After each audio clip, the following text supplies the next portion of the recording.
अपना देश बनाए रखने के लिए जिस तरह तलवार को पत्थर की ज़रूरत होती है, उसी तरह हमारे दिमाग को किताबों की ज़रूरत होती है।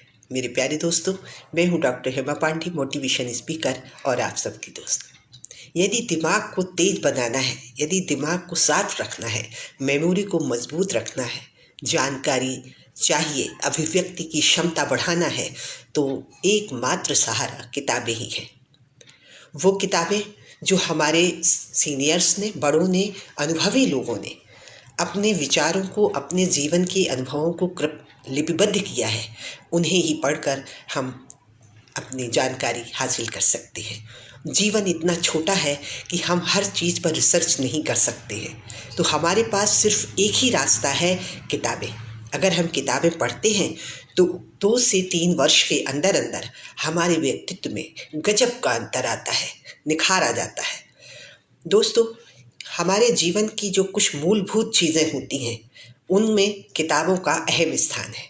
आप अपने बच्चों को चाहे सोना चांदी सौंपें या ना सौंपें, लेकिन लाइब्रेरी ज़रूर सौंपिए।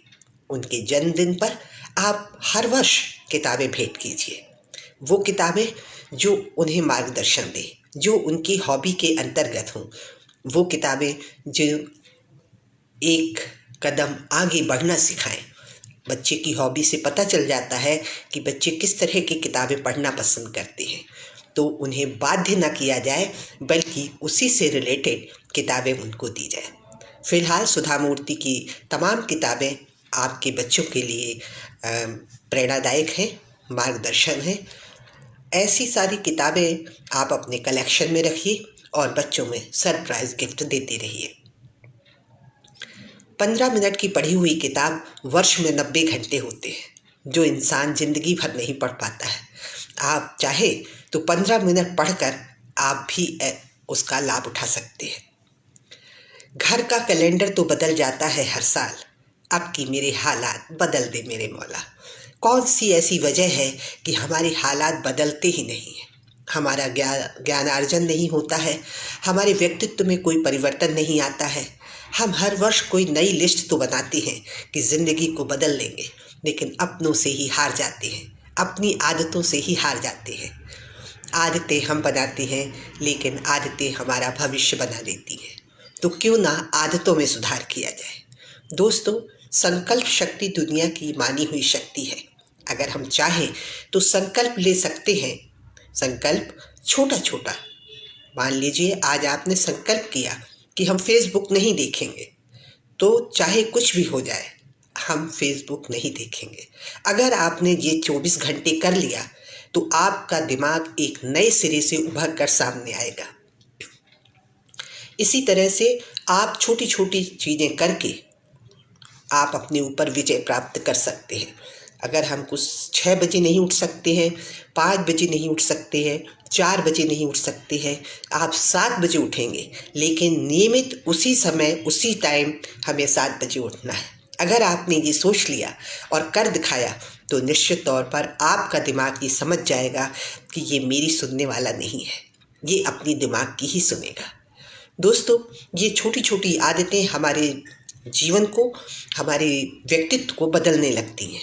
इसका एहसास तो नहीं होता है, लेकिन जब लंबा समय होता है और दूसरा व्यक्ति आपसे आकर मिलता है, तो वो कहता है कि तुम में तो बड़ा बदलाव आ गया है। इसी तरह से छोटी बातें आपको बताएंगे, जिसमें है कि जो कुछ होता है अच्छे के लिए होता है। ये आम धारणा, आम बात आपने सुनी होगी। ऐसा ही एक कहानी के माध्यम से आज मैं आपको बताने की कोशिश करूंगी। एक राजा अपनी तलवार साफ कर रहा था। तलवार साफ करते करते अचानक ही फिसल गई और उसके पैर में चोट आ गई। उनका मंत्री अक्सर ये शब्द कहता था कि जो भी होता है अच्छे के लिए होता है। राजा साहब ये सुनकर इतने परेशान हो गए थे कि जैसे ही तलवार से उनको चोट लगी और मंत्री के मुंह से ये निकला, वैसे ही राजा क्रोध में आ गए। राजा ने कहा, ये बड़ी अजीब बात है, जब भी कोई बात होती है तुम हमेशा एक ही बात कहते हो, जो होता है अच्छे के लिए होता है। भला इसमें कौन सी अच्छाई है? मेरे पैर कट गया, उसमें खून आ रहा है और तुम कह रहे हो अच्छे के लिए होता है। मंत्री मुस्कुराने लगा, लेकिन राजा गुस्से में था। राजा ने कहा, इसको 3 महीने के लिए जेल में डाल दो। और आदेश का पालन किया गया और उसे जेल में डाल दिया गया। राजा साहब शिकार खेलने के लिए गए। मंत्री उनका बहुत अजीज था। याद तो उन्हें बहुत आई, लेकिन जेल में होने की वजह से राजा साहब कुछ दूसरे लोगों को लेकर चले गए। शिकार के लिए रास्ता भटक गए और रास्ता भटकने के बाद कुछ आदिवासियों ने उन्हें पकड़ लिया। हो हांबा हो, बलि देगा बलि, और उन्हें घेर लिया। उन्हें नहलाया धुलाया और बलि चढ़ाने के लिए सरकार उनके मालिक के पास ले जाया गया, जो उनका सरदार था। सरदार ने आदेश दिया कि राजा की बलि दे दी जाए, लेकिन जैसे ही सामने आए तो देखा क्या, उनका अंगूठा कटा हुआ था। ये देख करके सरदार ने कहा, अब तो किसी भी कीमत पर बलि नहीं दी जा सकती है, क्योंकि ये तो पहले ही खंडित है। ये सुनकर के उनको बाहर फेंक दिया गया कि ये तो बेकार हो गया। जब उन्हें बाहर फेंक दिया गया तो वो अपने घोड़े पर सवार होकर अपनी दौड़ लगा दी, क्योंकि वो बहुत जल्द मंत्री से मिलना चाहते थे। मंत्री से कहा, जाओ मंत्री को तुरंत निकाला जाए। मंत्री को निकाला गया। मंत्री से बोला, भाई मान गए, तुम कहते थे जो होता है अच्छे के लिए होता है, और सच में अगर मेरा उस दिन अंगूठा ना कटता तो मेरी गर्दन कट जाती है। ये बहुत सही कहा तुमने कि जो होता है अच्छे के लिए होता है, लेकिन एक बात समझ में नहीं आई। मंत्री ने कहा, वो क्या? बोले, भाई तेरे लिए क्या अच्छा हुआ? 3 महीने से तो तू जेल में है, तो तेरे लिए क्या अच्छा हुआ? बोले, राजा साहब आपका खास मंत्री था, आपके साथ ही शिकार के लिए जाता, तो आपकी तो अपूर्ण थी और मेरी हो जाती पूर्ण, मेरी गर्दन कट जाती, तो जो होता है अच्छे के लिए होता है। राजा साहब ने कहा, ये बात भी सही है। और इस तरह राजा साहब इस बात को मान गए कि जो भी होता है अच्छे के लिए होता है। तो हमें भी इस बात पर विश्वास करना चाहिए कि ईश्वर जो भी करता है भले के लिए करता है। कई बार हमें तत्काल में वो चीज़ें बुरी लगती हैं, लेकिन उसके दूरगामी परिणाम बहुत ही सुखद होते हैं। कर्मों का फल तो मिलता ही है, जैसे कर्म करेंगे वो तो फल मिलेगा, लेकिन हमें कोशिश करनी चाहिए सत्कर्म करने की। अपनी तरफ से कोई भूल ना होने पाए। जाने अनजाने में जो होगा वो तो हमें देखना ही पड़ेगा, निपटना ही पड़ेगा।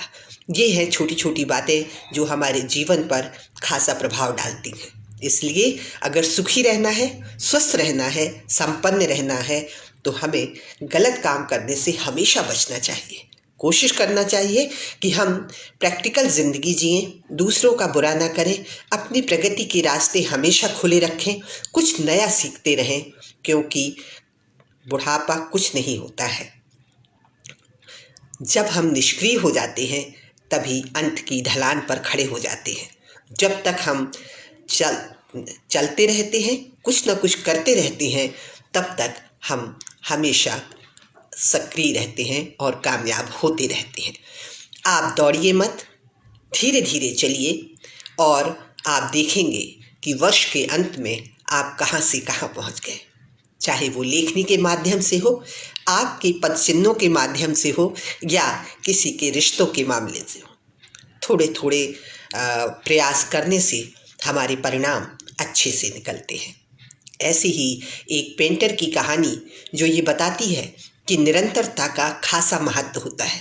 अगर आप रेगुलर कोई काम करते हैं तो उसके रिजल्ट भी बहुत अच्छे आते हैं। तो किसी के द्वारा ये कहने पर कि हम 30 मिनट में जो आपने पेंटिंग बनाई है उस पेंटिंग को हम सीखना चाहते हैं क्योंकि वो 5 लाख में बिक रही है, तो जो पेंटर ने जवाब दिया दोस्त, वो काबिले तारीफ था। पेंटर ने कहा कि 30 मिनट की बनाई हुई पेंटिंग जो 5 लाख में जा रही है, उसको बनाने में, उसको सीखने में मुझे 30 वर्ष लगे हैं। तो धैर्य रखे रहिए। आज आप मेहनत जो कर रहे हैं, आपकी मेहनत का एक ज़र्रा भी ज़ाया नहीं होगा। आपको उसके फल ज़रूर मिलेंगे। जिस व्यक्ति के लिए आपने किया है वो करे ना करे, कोई दूसरा व्यक्ति आकर आपका सहयोग ज़रूर करेगा। इसलिए सत्कर्म में आप लगे रहिए। अच्छा व्यवहार करने के साथ साथ कर्म ज़रूर करते रहिए, क्योंकि बिना कर्म के कोई फल मिलता नहीं है। संसार में आए हैं तो कर्म तो करना ही पड़ेगा, और जब हम कर्म करेंगे तभी हमें उसके फल भी मिलेंगे। कोई भी जो आपकी हॉबी है उसके हिसाब से करिए। जब हम अपने सपनों को पूरा करते हैं तभी हमें सही खुशी मिलती है।